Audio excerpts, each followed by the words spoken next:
Well, hello everyone and welcome back to another video of Race Week. This is the series where we take a look at what's been happening over the course, I would say a week, but of course, considering the fact that, well, apart from all the little extra videos that we've been fitting in, it's been a while in this series as well. We're going to start though by talking about Sir Lewis Hamilton, who has returned to social media. The 7-time world champion tweeted and also posted on Instagram a picture of himself you see on screen now, and I've been gone, now I'm back. Is this a sign that Lewis is starting to get ready for the season ahead? It's an interesting one. A lot of people, we all know that Lewis is hurt by the events of Abu Dhabi as well. I personally think that it would have that there was a different approach would have ended up in the same result. Personally speaking, that's me as a neutral, not as a Hamilton or Verstappen fan, because Mercedes didn't call Lewis in. So at the end of the day, if they got strategy wrong.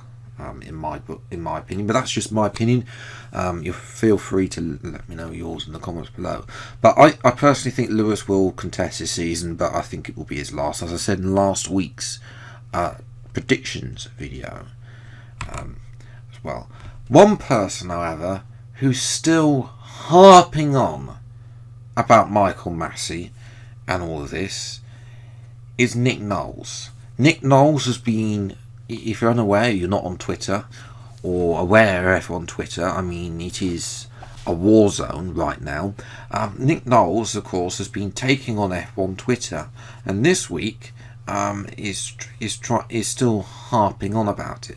Now, I get it. He's put the point. He's noted the rules here, but at the same time, Nick really needs to stop harping on about it. I've seen a few of Hamilton fans are saying, look, it's getting ridiculous now. We need to see the FIA report. Obviously, that's the next thing. We don't need to keep going back to the race itself. As I say, but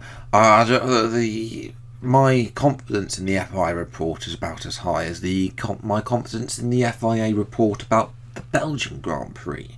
Remember the one that they said that there was coming about the wet weather? The one that hasn't come out. We're still waiting 6 months later for that agony as well. Also got Valtteri Bottas in the news. Yes, the Finnish driver has spoken out about his feeling of there being a quote, a knife at your throat with the pressure to perform at Mercedes. Now, there's been a lot of talk from Valtteri recently. Valtteri has also come out and said that he didn't want to keep signing 1-year contract extensions as well.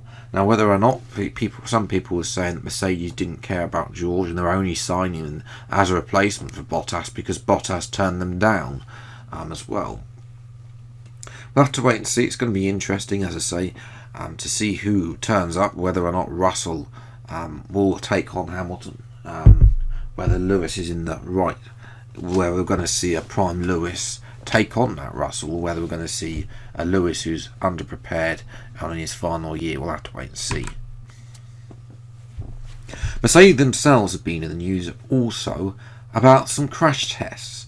Now, Red Bull also apparently failed. Mercedes and Red Bull originally reported that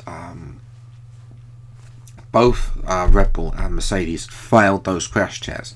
But apparently Mercedes have since come out and said that their new cars passed all the mandatory crash tests despite stories suggesting otherwise. And apparently it's completed homologation on the 13th of January as well. The tougher side squeeze test, which I'm not entirely sure what that is about, which is a new test. So I think it failed on the front though. Don't quote me on that though, but it's a little bit interesting to see. You know, I mean, we're not even going to see these cars until the end of February, until the end of this month anyway. or even if not the full car, maybe even more ridiculous, they could probably delay it until until March. But as well, now of course we come. Speaking of cars being released, Haas have revealed their car. Obviously, we've got the Red Bull launch tomorrow. I'll cover that. I'll be covering. I'll be doing a separate video. Like I did on last year with last year's liveries. I'll be doing a tier list, ranking all the liveries. I can tell you now though, the Haas, it looks dreadful. I don't know. Obviously, this is only their. I should point out. A lot of people were confused. This is delivery only. It's not. It's just literally the basic car. All the sponsors. I thought there were more sponsors to come, but their new sponsor, the one and only new sponsor from last season, is called Tricorp. And you can see there on one of the photos, it's a little logo below the Haas. It's even blander than I called it bland last year. It's even blander than last year. I cannot wait to mod this livery because it is just. I can do a better job, but of course, at the same time, this might be the direction that Haas have given as well. So, not necessarily it's Haas being their fault for giving their creator not a lot to go on really as well. Obviously, I mean, we don't need to talk about Haas's hopes. Hopefully, with the fact that they've got a twat on their team, that their car has the pace of a garden shed as well. Of course, Haas's team. One team wasn't quite happy that Haas have announced their team last Friday, and that of course is Jota Sport, if I'm pronouncing that correctly. They are a World Endurance Championship team, and who also unveiled that. Of course, though, they use the Minions thingy, whatever thingy. I've forgotten the name of the film, and I'm probably not going to remember in time to think. So I've apologised about that. But basically, they've got scheduled the unveiling of the champion cars. Make sure no F1 teams launch on the same day. As well, that's a crucial. Haas announced their launch, but then it looks worrying about Haas. And then Earth car is guaranteed to look better anyway. To be fair, it's a WEC livery. It's not an F1 car. So I did have a quick look at that livery, and it's all right. It's not fantastic, but it's better than Haas, because Haas is just bland whiteness, where their car colours are green and black, I think it is, or something like that. So it's all right as well.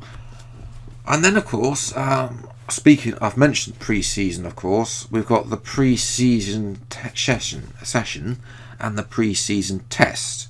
Now, I think, as I said on Twitter, I think that this is the reason why they've done this is so that they can get around the broadcasting rights, which of course they've only confirmed we're going to have select highlights, and it's pre-season session. There's going to be there's going to be only the press there, no spectators, any fancy events like you've seen in previous years there. Is this Bahrain probably paying F1 for more money? Probably, because of course, as you know, last year Bahrain, previous years it's been broadcast live to those those broadcasters who normally broadcast F1, but we're not going to get that in Spain. We're only going to get that at Bahrain. So it's a bit. I don't know why they can't just broadcast both of them as well. It's just a little bit iffy, really, as well. Also, F1 has announced that COVID vaccines are mandatory for every personnel. Now, this is a little bit of a bummer for the idiot and medical car driver Alan van der Merwe. If I'll probably butcher his name. He is an anti-vaxxer like Novak Djokovic, another idiot. Now, obviously, this is over. It's believed that all 20 drivers are vaccinated, so there shouldn't be any. We shouldn't really see any Djokovic sagas as well. Whether or not there's any team personnel, however, or anything majorly that, we don't know. And obviously, there's also locals.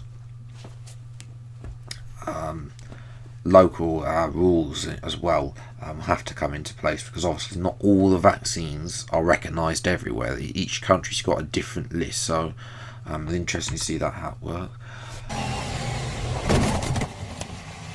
I am stupid. I am stupid. Now it's time for I Am Stupid. Now, this is the part of the video where we take a look at someone that's done something ridiculously stupid, whether it's crashing or, in this case, Formula E.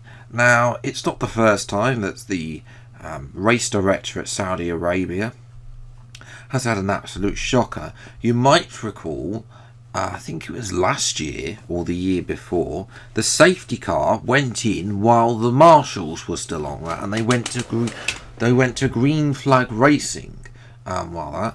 This year, there was a crane on track while the cars were still going around under safety car, and also the safety car stopping right before a blind corner, resulting in cars piling up.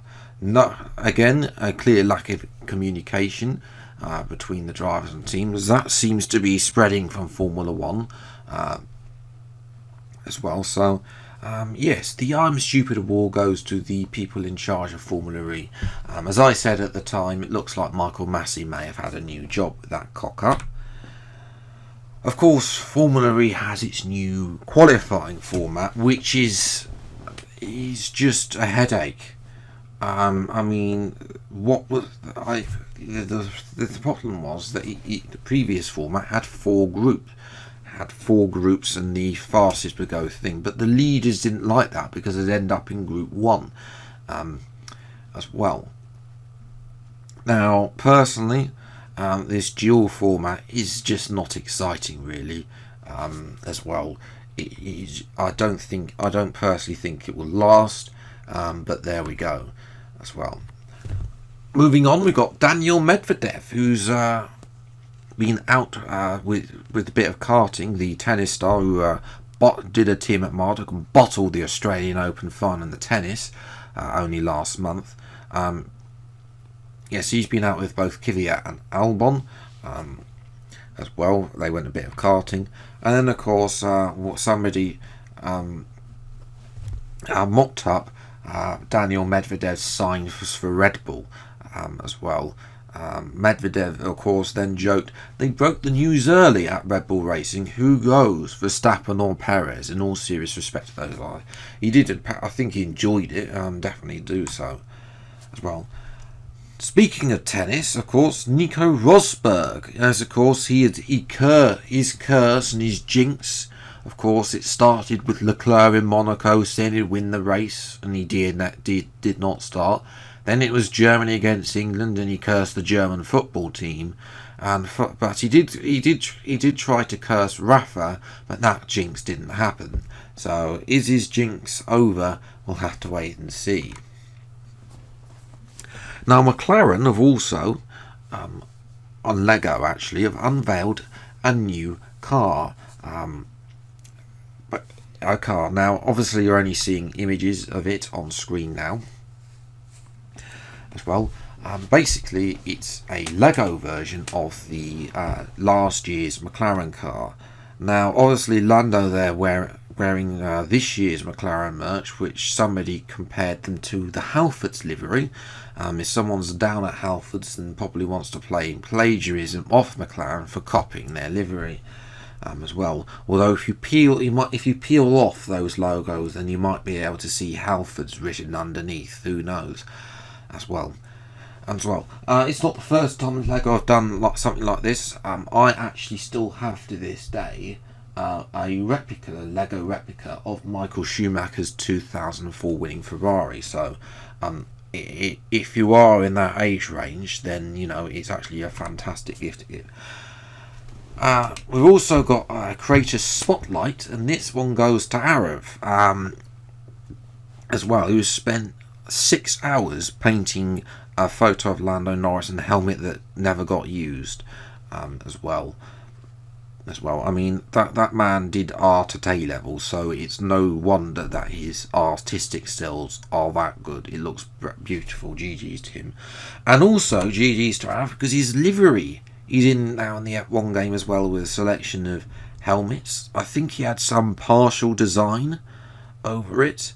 I mean, I personally think it's Codemasters have also had an influence there as well. So it's not a great livery, my personal opinion on that, but it's a good livery. It's certainly better than some of the other dribble that they've come up with.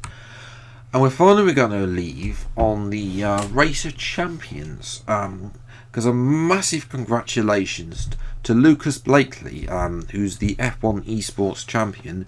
He defeated 4-time world champion Sebastian Vettel as well. Vettel, I think, was also inviting everyone around for drinks or something afterwards that he raced against. So there we go. But that's going to finish off this episode of Race Week. If you have enjoyed, then leave a like, subscribe to the channel, and you see plenty more episodes of Race Week as and when they come out. Until the next video, then, I'll see you next time. Take care. Thanks so much for watching. Enjoy your day, and goodbye.